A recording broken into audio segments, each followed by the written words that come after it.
Salut à tous et soyez les bienvenus sur la chaîne qui déboîte. Vous savez, il y a un produit de technologie dans lequel moi personnellement je ne croyais pas du tout, c'est la smartwatch. J'étais persuadé que ce truc allait faire un bide. Une montre qu'il faut recharger tous les jours, qui se contente finalement de réafficher ce qu'on avait déjà sur nos smartphones. Je voyais pas bien l'intérêt. C'est vrai que j'avais pas forcément vu venir le côté sportif avec le capteur cardiaque et tout, mais de mon point de vue, ça allait être un bid ou un demi-bid. Et en fait, non seulement ça n'a pas été un bid, mais en plus aujourd'hui, ça a supplanté l'horlogerie classique. Je pense qu'on peut le dire, hein, il se vend désormais plus de smartwatches dans le monde que de montres classiques. La preuve, regardez, j'en ai déjà deux là que je vais devoir vous tester prochainement, et il y en a encore une troisième, et peut-être même une quatrième qui vont arriver. Ça n'arrête pas en ce moment. Du coup, comment s'en sort l'horlogerie classique? Est-ce que les montres traditionnelles qui sortent encore aujourd'hui peuvent nous surprendre? Et surtout, est-ce que des marques qui ne sont pas connues peuvent encore se faire une place sur ce marché qui semble désormais être voué à être dans l'ombre de celui de la smartwatch? Eh bien écoutez, aujourd'hui on va tester une montre de chez ADS-Dive, c'est pas facile à prononcer comme marque. Ce sont des montres de plongée, mais bon, je ne vais pas plonger avec, malheureusement, je ne suis pas plongeur, hein. Moi je nage à peu près comme un fer à repasser. Marquez, un fer à repasser pour le coup ça plonge bien, hein. Mais en tout cas, la montre a l'air sympa. En termes de design, elle est plutôt cool, et les fonctionnalités à l'intérieur ont l'air intéressantes, même si ça reste évidemment une montre qui se contente de donner l'heure et la date, hein. Mais que peuvent encore faire ces montres face à nos smartwatches qui semblent entièrement vampiriser le marché? C'est parti pour le test. Et c'est parti pour le déboîtage de cette montre de chez ADS-Dive. C'est eux qui ont insisté sur ce modèle-là, mais c'est une montre avec un fond vert. Moi j'aime bien les montres qui ont des fonds soit bleus soit verts, ça tombe bien, donc on est dans mes goûts. Mais c'est complètement un coup de bol, hein. Tiens, j'en profite aussi pour vous dire que j'ai traîné un nouveau système d'éclairage, hein, pour ma pièce de tournage. J'aimerais que dans les commentaires, vous me disiez si vous trouvez que c'est mieux qu'avant, pire qu'avant, pareil qu'avant. Comme ça, je peux faire les ajustements nécessaires. Allez, on passe tout de suite au déboîtage. La première impression, somme toute basique, mais c'est le carton d'expédition, donc on va attendre d'en voir un petit peu plus pour juger. Et regardez, ça, c'est sympa. Ça, c'est une bonne idée. On a un truc qui ressemble à un caisson d'équipement de plongée. Voilà, avec des petites languettes sur les côtés pour ouvrir et fermer la boîte. Ça, je trouve que c'est absolument magnifique. Hop, alors du coup, c'est presque dur à ouvrir, mais c'est volontaire, hein. C'est, hop, un boîtier bien renforcé. Hop là, regardez-moi ça. Alors par contre, je trouve un peu dommage qu'ils n'aient pas embrassé le truc jusqu'au bout et qu'ils n'aient pas laissé la montre brute de fonderie dans l'écrin, hein, qu'ils avaient ainsi conçu. Là, ils l'ont mis dans un sachet plastique avec des plastiques de protection autour. Bon, comme ça, vous êtes sûr de recevoir une montre absolument nickel et vous êtes sûr aussi qu'elle était totalement neuve. Mais voilà, bon il faudra la sortir de tout ça et la remettre dans la boîte pour avoir une présentation premium. Si vous voulez l'offrir à quelqu'un, c'est peut-être quelque chose que vous pouvez envisager de faire. Une petite carte avec un numéro, voilà, qui permet d'avoir une garantie sur le produit, hein, avec de quoi pour le bijoutier marquer qui il est, où il est, etc.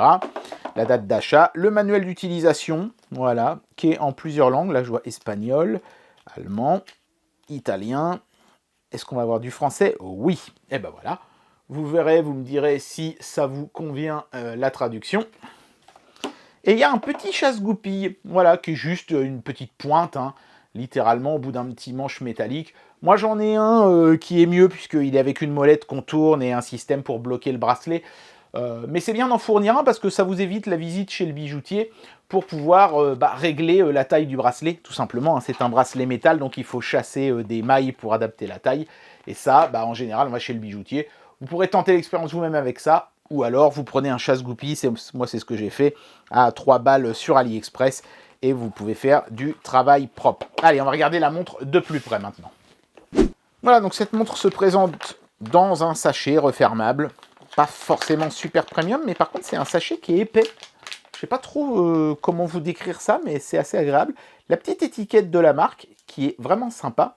Et donc, vous voyez, on a beaucoup de ce plastique qu'on voit souvent, d'ailleurs, hein, dans le monde de l'horlogerie bijouterie.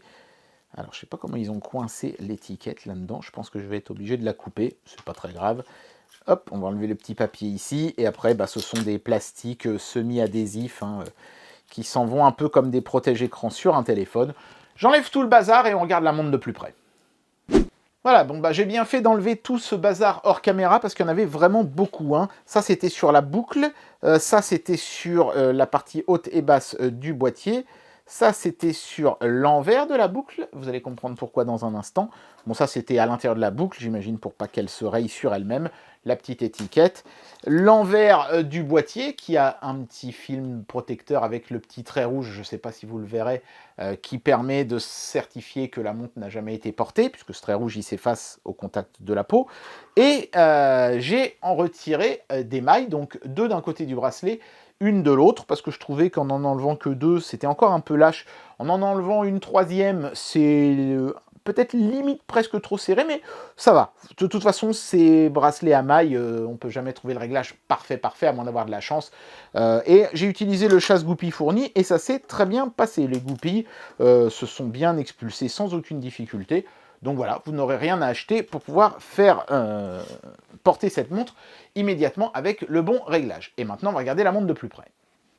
Alors de prime abord, on pourrait penser qu'il y a moins de choses à dire sur une montre classique que sur une smartwatch, mais il faut se focaliser sur la forme évidemment. Hein. Le fond, voilà, hein, on a l'heure avec une trotteuse qui fonctionne par saut de demi-seconde, et on a la date qui se trouve dans un encart à l'emplacement du chiffre 3.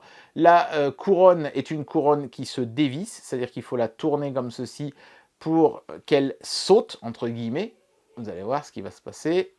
Hop, voilà, et là quand elle est en roue libre, à partir de ce moment-là, si on la déclipse d'un cran, on va régler la date, et de 2 crans, on va régler l'heure. Vous voyez, la trotteuse ne bouge plus, elle attend que je règle. Voilà. Donc je la remets en place, et pour verrouiller le tout, on la revisse. C'est une montre automatique, donc ça veut dire que c'est une montre qui est mécanique, il n'y a pas de pile là-dedans, hein. Vous remontez un ressort en fait, et ça lui permet ensuite de fonctionner.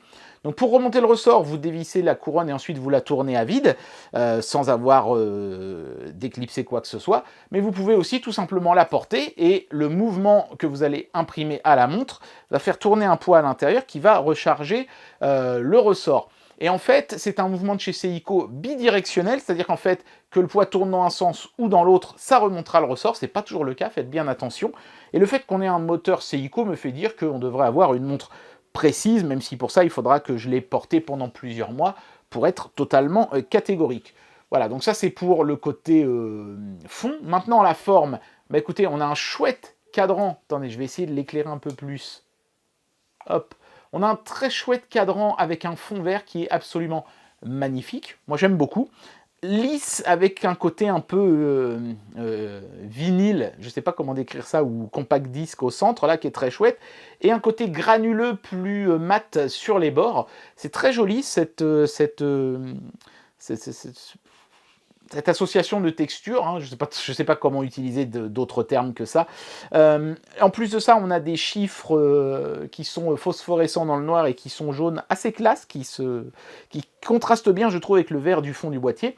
On a un boîtier et un bracelet qui est en acier inox, stainless steel, plutôt sympa, même si bon, le bracelet c'est pas du super haut de gamme, mais il est quand même quali. Il est logoté ADS-Dive sur la boucle. Et vous voyez, la boucle, elle a un effet comme ça, partiellement dépoli dans un sens, et c'est sûrement pour ça qu'ils avaient mis un plastique dessus, pour être sûr qu'il n'y ait pas de vilaines rayures qui viennent gâcher cette jolie expérience. Et le fond du boîtier aussi, hein, il est gravé avec le logo du fabricant. Voilà, c'est super joli, hein. Il y a vraiment plein de jeux de petites lumières, de reflets, de tout. C'est pas une montre qui fait cheap et toc. Après, chacun ses goûts, hein. Il y a des gens qui vont la trouver moche et d'autres magnifiques. C'est comme ça, hein, les montres, les goûts, c'est comme les voitures, hein, ça se discute pas. On aime ou on n'aime pas, mais franchement, moi, j'aime beaucoup. J'ai été agréablement surpris. Et puis, dernier petit raffinement, on a un verre saphir. Voilà, moi, ma Seiko, elle n'a pas de verre saphir. D'ailleurs, elle porte pas mal de petites traces de rayures. Mais par contre, vous voyez, quand on met les deux montres côte à côte, je trouve pas que celle de chez ADS-Dive fasse toc ou cheap, hein. On est dans un niveau de finition qui est similaire sur le boîtier, même si par contre le bracelet de chez Seiko fait plus stable. Vous voyez, par exemple, les maillons ici ont quand même peu de jeu, Alors que là, bah, c'est un peu plus, hein, parce que bah, c'est un bracelet qui a un prix de vente un petit peu plus serré. Néanmoins, cette montre coûtait 400 balles, hein, et celle-ci coûte quand même nettement moins cher. Donc franchement, compte tenu du prix, je trouve qu'on n'est pas volé, et on a un verre saphir, alors que là, non. Et ça, c'est un des grands éléments qui peut faire le prix d'une montre aussi, hein. Voilà, donc je ne sais pas trop comment vous tester que c'est vrai, c'est vraiment du verre saphir. Tiens, on va prendre le truc qu'ils ont fourni avec. Ça fait des bruits horribles, hein. Et, hein, je fais pas semblant, j'appuie bien fort, mais je n'ai pas de rayures. Voilà, donc ça c'est cool, parce que bah, ça se raye vite, hein, les verres de montre. Alors avoir un verre saphir, c'est toujours un plus appréciable. Voilà ce que donne la montre quand elle est portée au poignet, et franchement, bah, je trouve que c'est pas pourri, hein. Moi je trouve qu'elle a vraiment un chouette rendu. Elle passe très très bien, et franchement, je peux sans aucun problème la swapper avec ma Seiko, sans avoir l'impression d'être passé sur un truc inférieur, si ce n'est que c'est un peu plus lourd, mais en même temps c'est un peu normal, hein. Cette Seiko, c'est une Kinetic Auto Relay, c'est-à-dire qu'en fait, elle a un mouvement quartz, et le poids qui tourne recharge un accumulateur qui permet au mouvement quartz de fonctionner, alors que là, on est sur une montre entièrement mécanique, c'est-à-dire que le ressort, il remonte, enfin le poids qui tourne remonte un ressort, et c'est ce ressort qui, en se détendant progressivement, permet à la montre de fonctionner. Alors, apparemment, la précision serait de plus ou moins 4 secondes par mois. Ça, après, moi, j'ai pas vérifié, hein. Ce sont des valeurs que je vous donne, que j'ai glanées un peu à droite à gauche sur Internet. Et on pourrait porter la montre à peu près, enfin, on pourrait la laisser dans un tiroir, par exemple, sans la porter, pendant à peu près 4-5 jours avant que le mouvement ne s'arrête, faute d'avoir remonté suffisamment le ressort. Donc si ces valeurs sont réelles, bah, c'est une montre qui est sans aucun problème utilisable à l'année et au quotidien, sans avoir de soucis d'avoir pris du retard ou de l'avance. En général, ces montres ont tendance à prendre un petit peu d'avance, c'est-à-dire que le ressort a tendance à trop se tendre et à pousser un petit peu trop les aiguilles. Mais franchement, si c'est vraiment 4 secondes par mois, je crois que celle-ci, elle fait 2 secondes par mois. Et pourtant, c'est un mouvement quartz. Donc si celle-ci tient ses promesses, elle est largement suffisamment bonne pour être utilisée comme une montre de tous les jours. Ce qui m'intrigue le plus, c'est ce bracelet, ce verre saphir. Malheureusement, évidemment, c'est quelque chose qu'on ne voit qu'après des années, hein, à avoir porté la montre. Il a fallu que je porte cette montre pendant plusieurs années avant que je commence à remarquer qu'elle avait pris des coups, des rayures, des machins, des trucs. Quand je me suis cassé la gueule en trottinette, elle a pris des petits coups sur le dessus ici. Au ras du verre, là, il y a des petits accros qu'on ne devrait pas avoir sur une montre saphir. Donc ça, c'est quelque chose qu'on verra au fil du temps. Ça tombe bien, le temps, c'est un petit peu le maître mot d'une montre aussi, hein. Eh bien voilà, j'en arrive à la conclusion de cette vidéo et je vais vous donner mon avis sur ce produit. Alors, un dernier mot sur les informations techniques, hein. Le mouvement, c'est un Seiko NH35, voilà, pour ceux qui voudraient faire des recherches sur le mouvement qui équipe cette montre. Et l'étanchéité, puisque c'est quand même une montre de plongée, hein, est donnée à 200 mètres. Évidemment, moi, je ne vais pas m'amuser à tester l'étanchéité sur 200 mètres, hein. Je ne vais jamais à plus de 1,50 m de profondeur. Moi, j'ai déjà peur de me noyer dans ma baignoire. Enfin, d'ailleurs, j'en ai plus de baignoire. J'ai mis une cabine de douche, comme ça, je suis tranquille. Mais c'est vous dire à quel point, jamais je n'irai aussi profond pour tester une montre comme ça, hein. Mais voilà, si vous faites de temps en temps de la plongée pendant les vacances, bah, ça peut être la montre idéale pour les vacances, quitte à avoir une montre beaucoup plus chère le reste de l'année. Mais c'est une montre que bah, voilà, vous n'aurez pas peur d'esquinter ou d'abîmer. Et puis pour ceux qui n'ont pas beaucoup de moyens, bah, c'est une montre que vous pouvez avoir à l'année et qui vous fera, je pense, très plaisir. Le gros plus étant, pour le prix auquel elle est vendue, d'avoir un verre saphir. C'est assez inattendu et c'est pas de la merde, hein. C'est vraiment un verre saphir. J'ai pas réussi à le rayer. Bon, j'ai pas fait beaucoup de tests non plus, mais faudrait quand même voir à l'usage. Ça tombe bien parce que je pense que je vais utiliser cette montre souvent. Je vous dirai si jamais j'ai un problème quelconque, je reviendrai vers vous pour vous faire un petit short ou quelque chose sur la chaîne. Mais pour le moment, les impressions que j'ai sur ce produit sont toutes vraiment excellentes. C'est un bon produit, et voilà, quand on a un budget de 150 balles et qu'on veut se faire plaisir avec une montre sympa, taper dans les grandes marques, c'est pas forcément possible dans cette gamme de prix-là. Les smartwatches, il y a des gens qui préfèrent avoir une montre classique. Bah pour ces gens-là, je pense que dans ce positionnement tarifaire-là, on tient là une excellente montre. Et bien voilà, c'était le test de cette montre de chez ADS-Dive. Moi, franchement, j'ai été plutôt agréablement surpris par cette montre. Je ne m'attendais pas forcément à ce qu'une marque pas connue comme ça, sortie un peu de nulle part, m'intéresse ou retienne mon attention. Mais ça a été le cas, franchement elle est très sympa cette montre. Je me demande même si vous voyez, bon celle-ci j'y tiens parce que j'ai une histoire avec, mais je me demande quand même si celle-ci ça va pas devenir la montre que je mets quand je pars en vacances ou des trucs comme ça. Une montre à laquelle je tiens un petit peu moins, mais quand même quelque chose qui a une certaine allure au poignet. C'est le cas en tout cas de celle-là, elle est vraiment sympa. Et puis en plus de ça, bah, c'est une montre de plongée, donc elle devrait quand même être assez robuste aussi.